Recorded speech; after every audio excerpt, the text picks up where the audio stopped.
Case file number 3463, written by Aggie Bridges.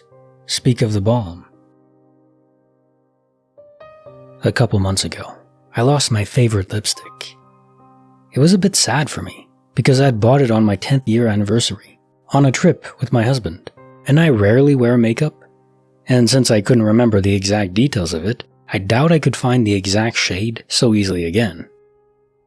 I searched for days and days, and I dutifully took out everything from my makeup bag and put it back again in case I had somehow missed it. I didn't mention it to my husband because I thought I was being quite silly for being so sad about it, and maybe if I didn't say I lost it, I hadn't really lost it for good.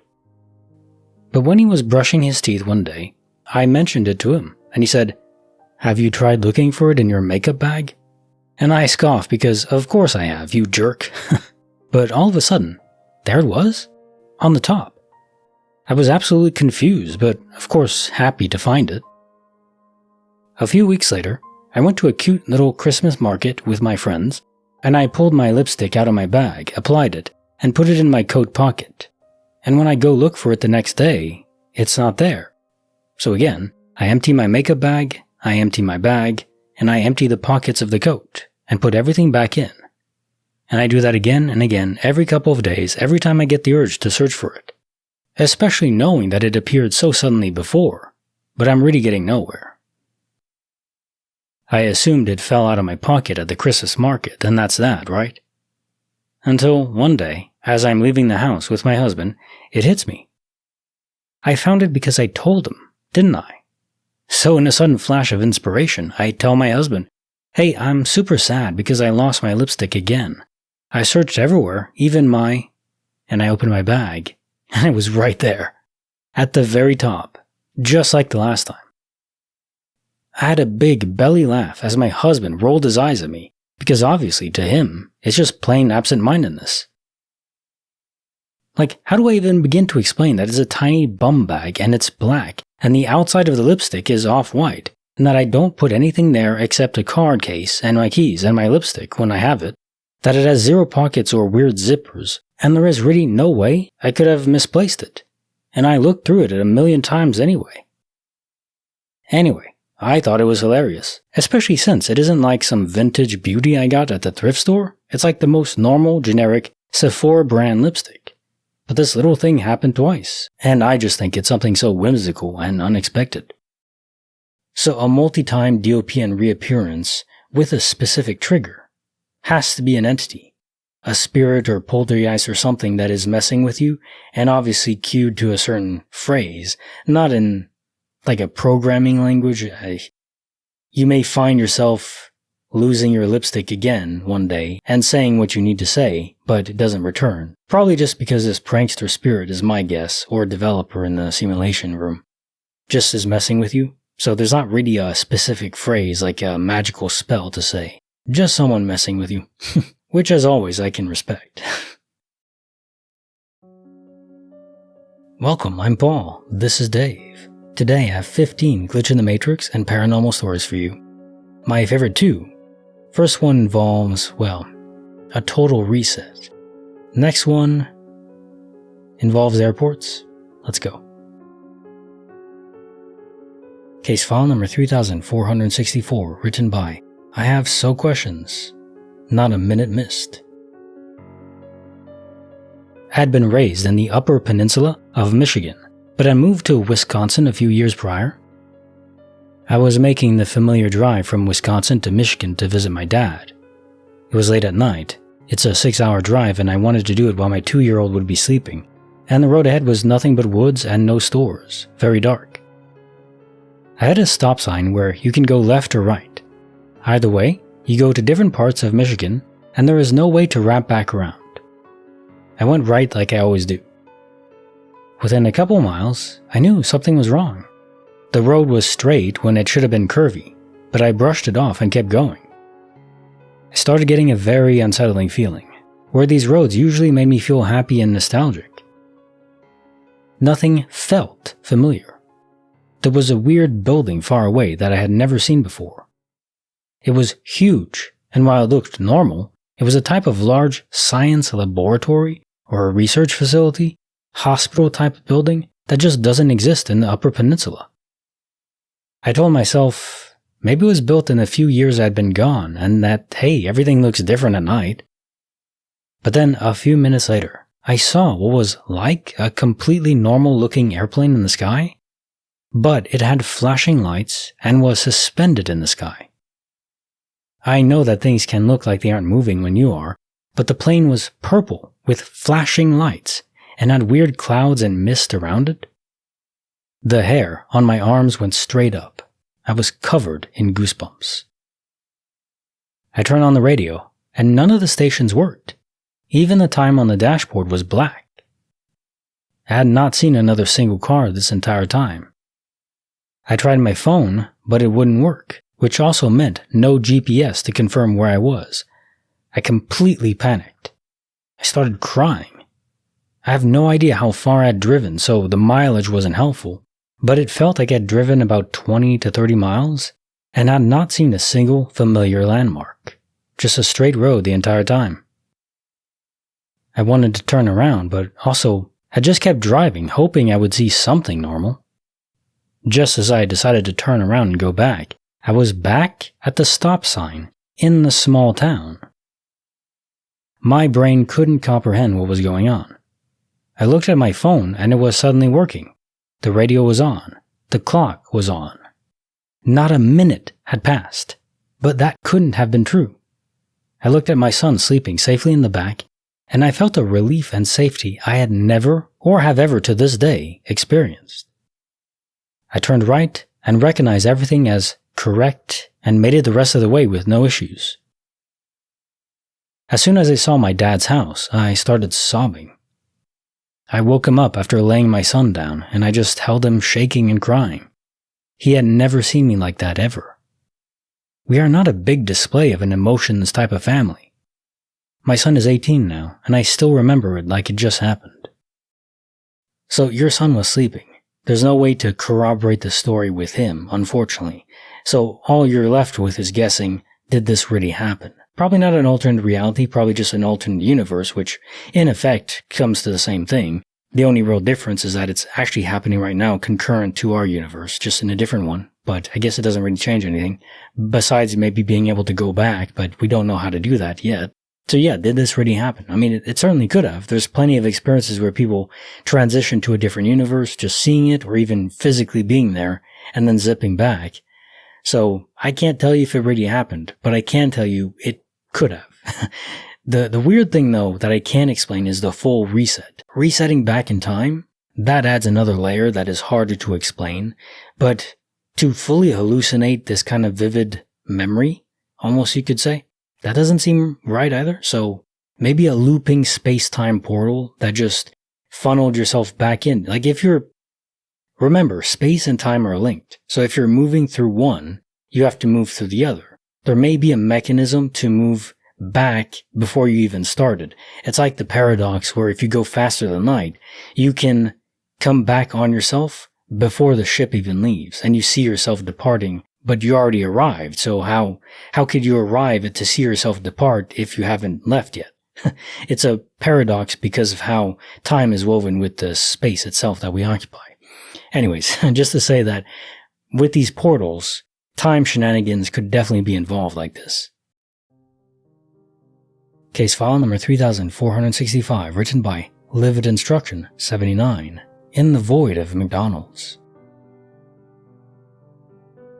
I was on a night shift and decided to go to McDonald's and get ice cream, as that is the only good food place open at 3 a.m. around here. The drive to McDonald's involved driving down one main road for around 3 miles. The road has many traffic lights and the speed limit is 30 miles an hour, and as expected, I came across less than 10 cars on the road at that time of night. One particular white car was driving in front of me throughout most of the journey.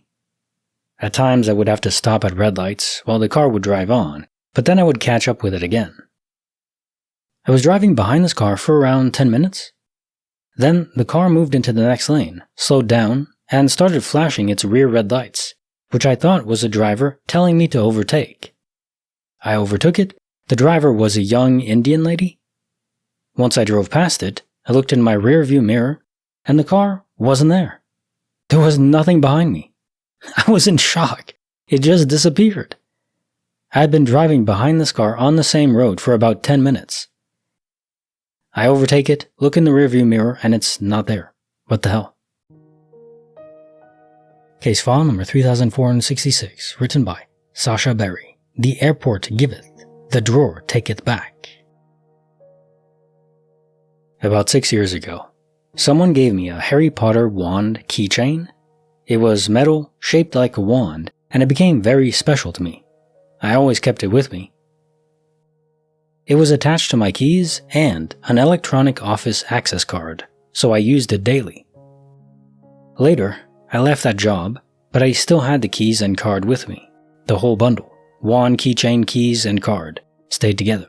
And I kept it safely in my room because it meant a lot to me. It felt like a lucky charm. In 2023, I was flying to another state for a new job. At airport security, they stopped me and said I couldn't carry the keychain because it was metal and sharp. They also took my nail filer and scissors. I clearly remember begging them to let me keep the wand because it was very special to me, but they refused. Since the keys and card were useless to me anyway, I left the whole bundle there. I was heartbroken.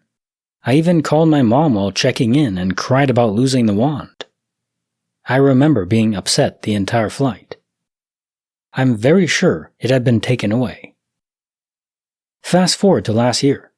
I was clearing my room in my hometown, and out of nowhere, I found the same keychain with the same keys and the same electronic card attached inside my bedside drawer. Okay, wait. I had come back home only 2 months after that job, so there's no logical way it could have already been there. I have absolutely no memory of the airport staff giving it back to me. I asked my mom if she remembered me losing it. She said yes. She clearly remembers me crying and being upset about it. When I showed her the keychain, she was stunned too. She asked if maybe they did let me keep it, but I'm sure they didn't. I even asked around if anyone cleaned my room or moved it, but there's no explanation. Even if they had, it was at the airport. Still don't understand how something I lost at the airport could end up back in my drawer at home. I love when DOPs are so specifically attuned to provide evidence in this context, because if you lose an item, well, that's fine. I mean, plenty of people lose their items in a non-glitchy way. You just misplace it, forgot where you left it. Cool. I mean, sometimes plenty of stories where people really do lose their items because of a glitch in the Matrix or a weird spirit, like in the lipstick case today. But if you lose an item where you know why it was gone, in this case, you didn't lose it via a glitch or anything. You couldn't take it with you on the airplane. Okay. Well, you know that for a fact. You even called your mother who corroborated the story. So this is as ironclad as anything can be, I think. And yet it reappeared in a drawer. How? There is simply no way. Like, even if you had a mental disorder where you literally invented the memory, you couldn't have taken it with you on the airplane because it's metal and sharp and they wouldn't let you. So short of literally creating a false memory multiple times in multiple instances when this item was actually just in a drawer, does that seem realistic to anyone else? I don't think so. I think the universe glitches. Simple as that. And we simply have to stop letting the universe gaslight us, because that's really what it's doing. Case file number 3467, written by Taco Goat. Blue fire in the living room. When I was 7, in our new house that I'm currently in, 10 years later, writing this, my whole family, my parents, sister, and I were in the basement watching TV. I said I was thirsty and wanted some water, and my mom asked for me to bring some water for everyone. So, I went upstairs, but all the lights were off. So I turned on the stove light in the kitchen and poured the water into glasses, and took a tray because the glasses were big. So I turned the light off and walked over, and then looked into the living room. It was bright, and there were these strange orbs floating everywhere. They were blue and on fire, but not burning, not really. I put the tray down on the table and walked over to them. They did nothing as I moved through them, but it was pretty freaking creepy. I don't even know why I went to them. After a minute, I picked the tray up and ran back downstairs. I said nothing and only told my parents this last year. My mom is a crazy, superstitious bitch, so now she's always bothering me about it. It came up because my sister started claiming she saw ghosts, which was bullcrap. She's a liar. Well, maybe not. The second experience was when I was 8. I was sleeping in my bedroom and woke up to get some water, and my room is at the end of the hall, but I can see the stairs and the door to the deck. This was in the summer, so we kept our doors open to help the air circulate, and I had never, ever closed my door before to sleep. I got up and looked in the hallway, and what I saw stopped me. There was a man in a suit, with a briefcase, staring at me. However, he was all whitish, very pale, big sad eyes, and his neck screamed broken. There was a rope near him too. His clothes were a little torn and he just looked at me really sad. He looked, well, dead. I said, "Hello?" But he didn't answer, just kept staring. Then I asked, "Are you a ghost?" He nodded, but it looked weird because of his neck. So we just stared at each other for a good 20 minutes. Then I just fell asleep again. Oddly, it was kind of comforting. I didn't really feel scared after, but I never sleep with my door open anymore because of this. I'll make up all kinds of excuses because we have no air conditioning. My parents want my window and door open at night in the summer, but I wait until they fall asleep, and then I close it silently. Case file number 3468, written by Farad 5474. Yesterday's arrival. Yesterday afternoon, I was doing a few dishes and then headed outside to put away my Christmas decorations. While I was doing the dishes, my daughter came home from school, and just like every day, she came in the kitchen, and I asked her how school was, and she said it was good, and then I watched her walk away and head upstairs to her room. I even heard her door close. So I grabbed my boxes and headed outside. As soon as I got outside, I put the boxes down and looked up, and my daughter was coming up the driveway. I thought it was strange. I asked her where she was, thinking she may have gone next door for a second or something, and she looked at me like I was crazy and said, I was at school." I told her I was confused because she just came into the house not 5 minutes ago, 3 minutes ago. And I was talking to her, and she just said, "No, I just got home." She then rolled her eyes and chuckled as she walked away, now definitely thinking her mother is nuts. But I know 100% I saw her and spoke to her, so I'm completely confused. Case file number 3469, written by Anonymous. The woods stopped being fun. When I was about 8 or 9, I lived in a suburb that bordered the town woods. My friends and I loved to play there, and our parents let us because it was so close to home. There was an awesome stream where we could just catch fish and lizards and play in it. It was great. One day, my best friend and I decided to follow the stream and see how far we could go. We walked a lot further into the woods than we ever had before, maybe 1 or 2 miles. We were walking up the stream bed, just goofing off, when my friend tripped on something metal. We looked down and it was a freaking weapon. I was a young suburban kid. This was the first real-life weapon I'd ever seen. It scared the crap out of us, so we decided to turn back and go home. Then we heard this rustling in the bushes.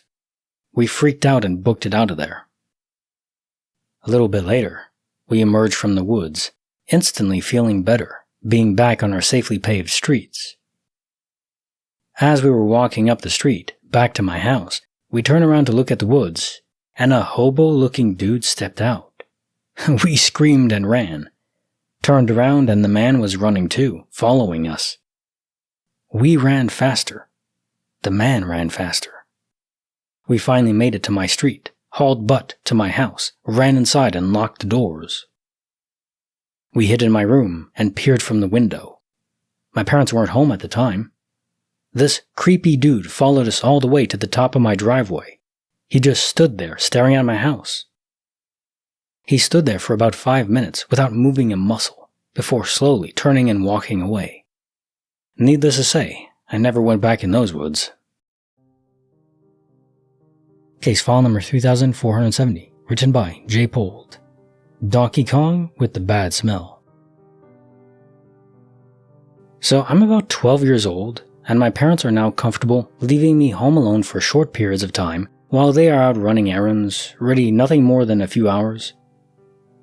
It was a Saturday, and I saw my dad take off to work. My mom told me she was leaving to take my sister to the doctor. I had to close the garage behind them. My dad's car had the remote, so I watched them leave. I head down to the basement to play Super Nintendo, and a short while later, I hear some slight movement upstairs. It didn't sound like a person, but something was definitely moving around. But I'm too wrapped up in Donkey Kong 2 to go investigate or really be bothered at all. Eventually I get bored and go to roam around my house. My parents' room is always off limits, but they aren't home. So I decided to do some snooping. My parents each have their own walk-in closets, and when I began to look around the room, I noticed that my mom's is closed, but I can tell from under the door that the lights are on. I find this to be very odd, as my mom is a Nazi about turning the lights off when you leave a room. So I decide to walk in the closet and see what's up. The door gets about halfway open, and I'm hit by this pungent, rusty metal smell. Then the door violently slams back in my face, knocking me to the ground. At this point, I should have been terrified and ran out of the room, but for some reason, maybe a 12-year-old's curiosity, I wasn't at all. So I got up and tried to open the door again. This time, the door didn't budge, but the knob turned just fine. I leaned my body against it, and noticed that there was something heavy on the other side, holding the door in place. I slowly left the room, and waited by the front door for my mom to get home. When she did, I never told her about the incident for fear of being punished for going into her room. A couple weeks go by, and I overhear my mom complaining about how some of her lingerie had gone missing, which at the time I thought meant some type of jewelry, and how a few days ago she had found a strange note in between some folded laundry. She didn't say what it said, but she wanted to call the police over it. When I heard the word police, I thought for sure I was in trouble, so I didn't tell her about that day. Case file number 3471, written by Abby Bridges. The Holy Gameboy. I was young, like 8.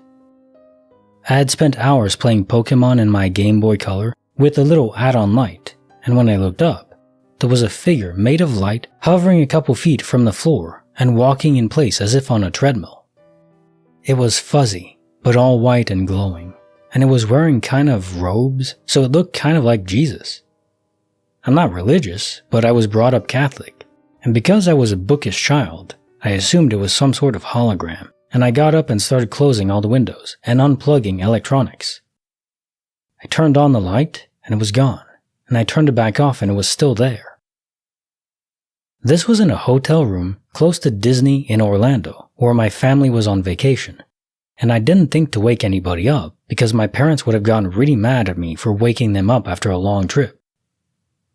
I credit this experience as being the reason I believe in the supernatural, because to this day, I really can't understand it.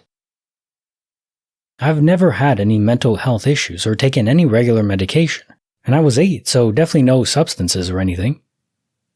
I also am a hardcore gamer, and to this day, I play like 4 hours a day at least, and I've never experienced any sort of hallucination before or since.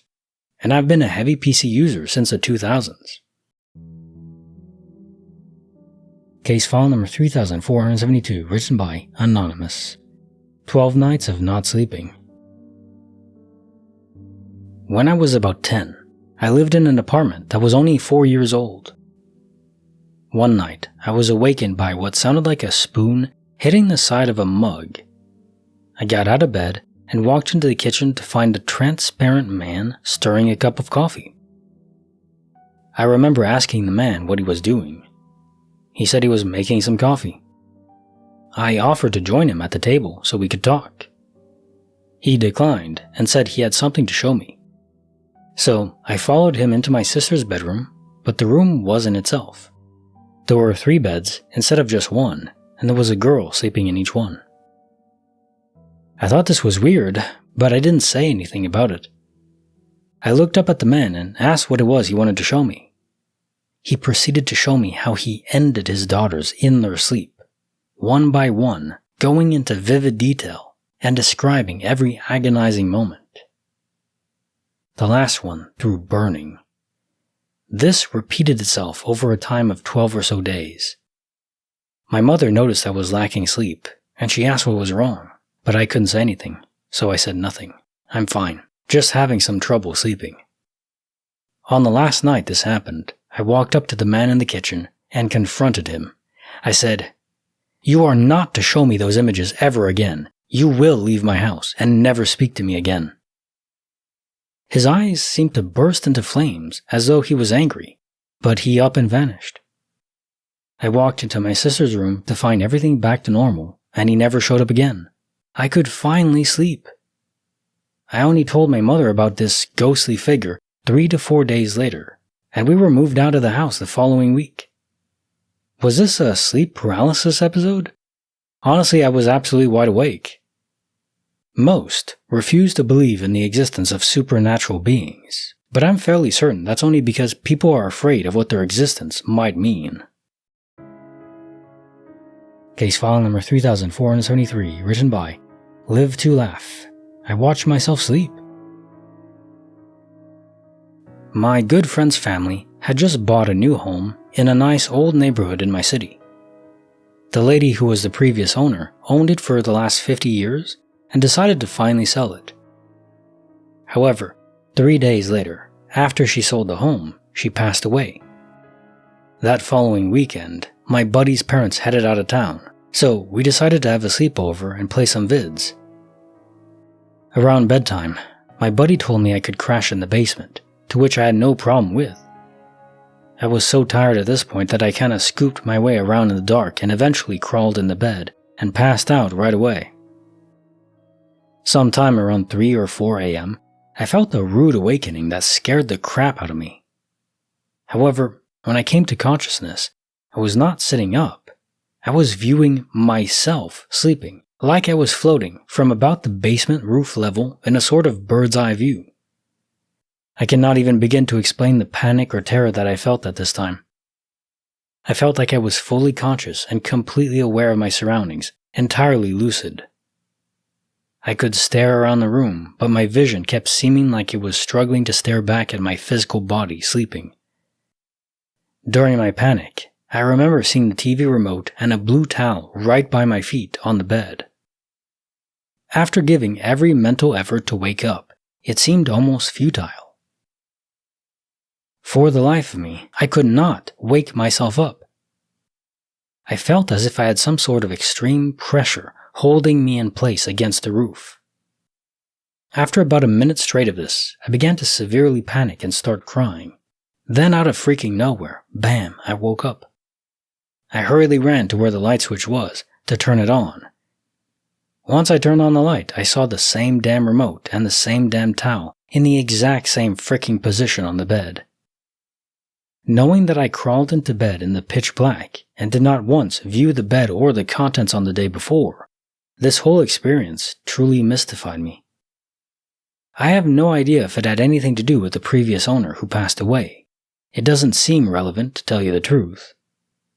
As a non-believer in the paranormal, what the hell am I supposed to think? Case file number 3474, written by Galactic Sensation, for the Porcelain Pocket.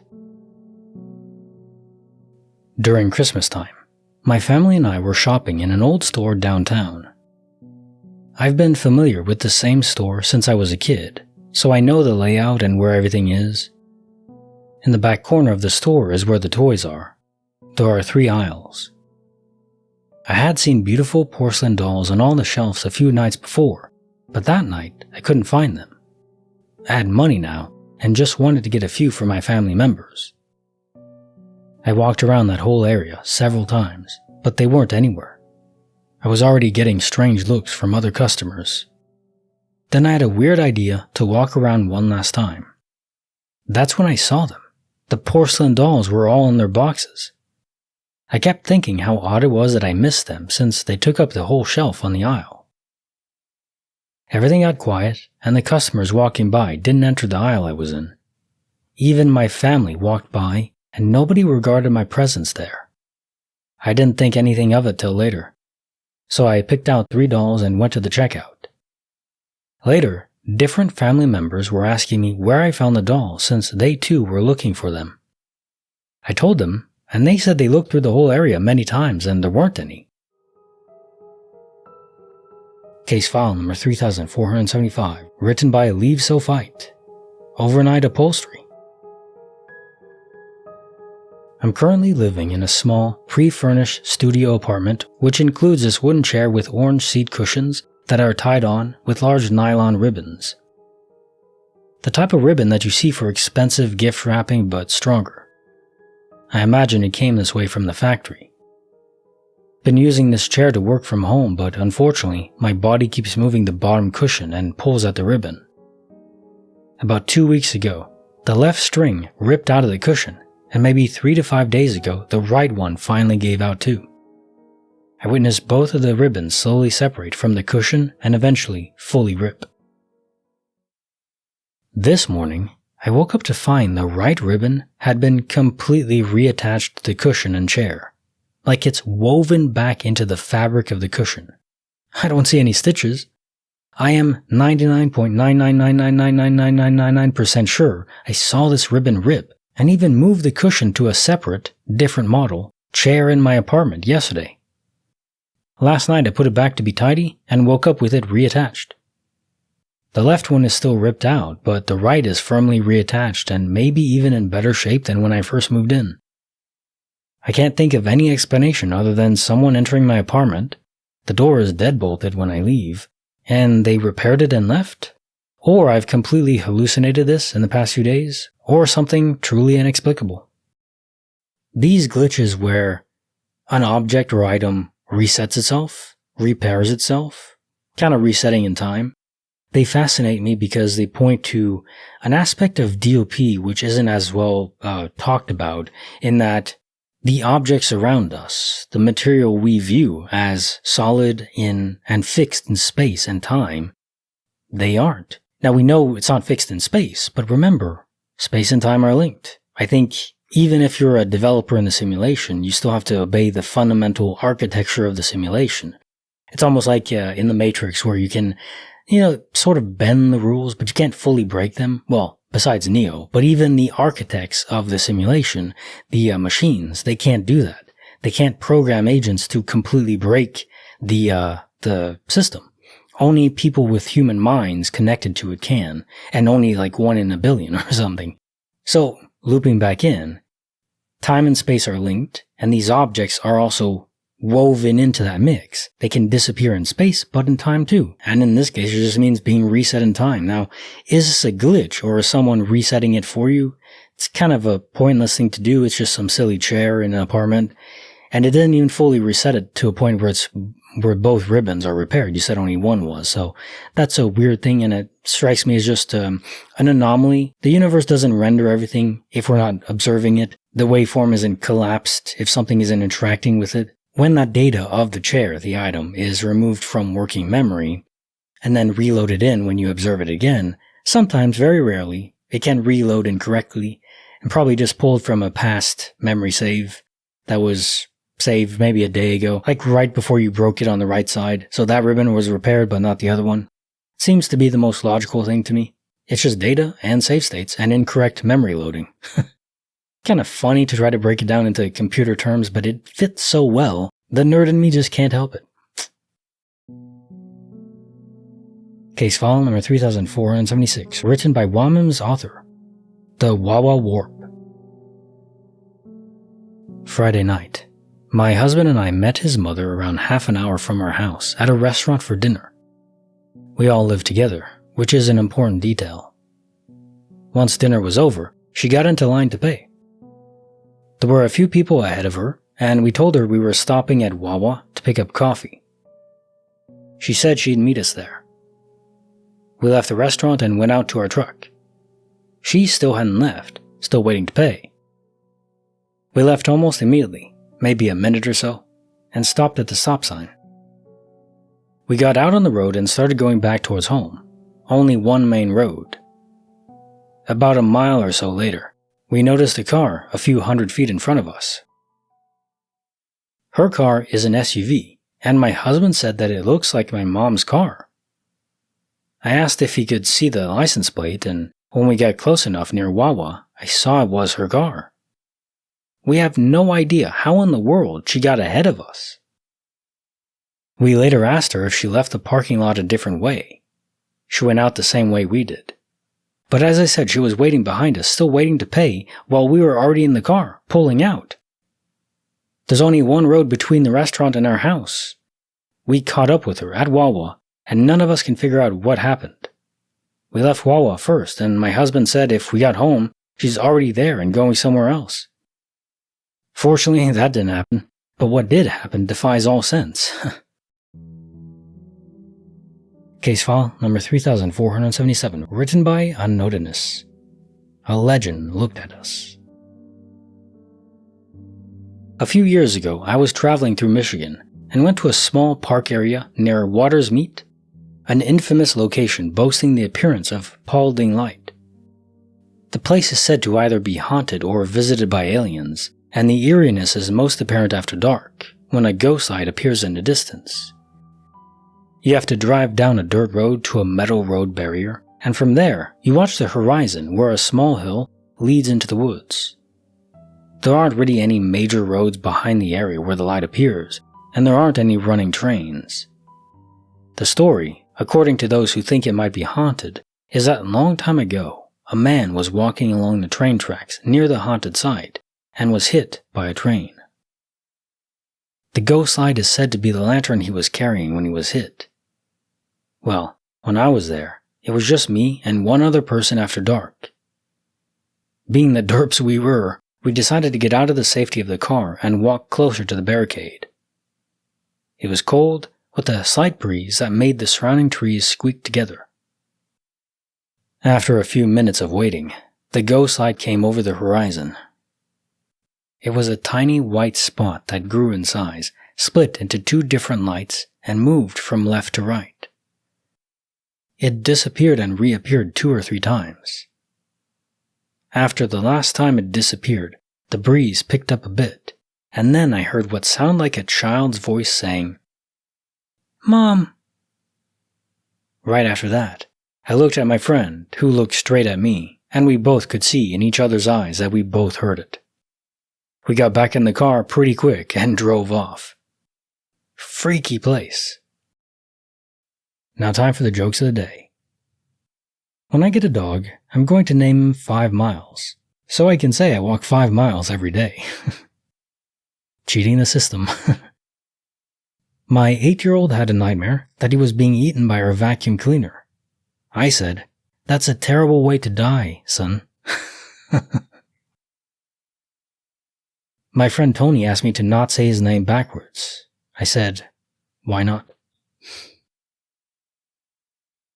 My girlfriend just admitted that she used to be a Christian, so I broke up with her. I know, judgmental, but I've only known her since she was Christine. A less extreme version of Phoebe in Friends changing her name to Banana Hammock? What was it? Consuela Banana Hammock or something like that? You technically can change your name to anything, so what's the craziest name you'd choose to name yourself? I always like the name James, which is obviously ordinary, but I don't know. Seems classic. The other day, a female janitor invited me over, but I declined. I just can't deal with a high-maintenance woman. Video up here. YouTube thinks you'll like it. Check it out. Don't forget to like the video and subscribe. I'll see you next time.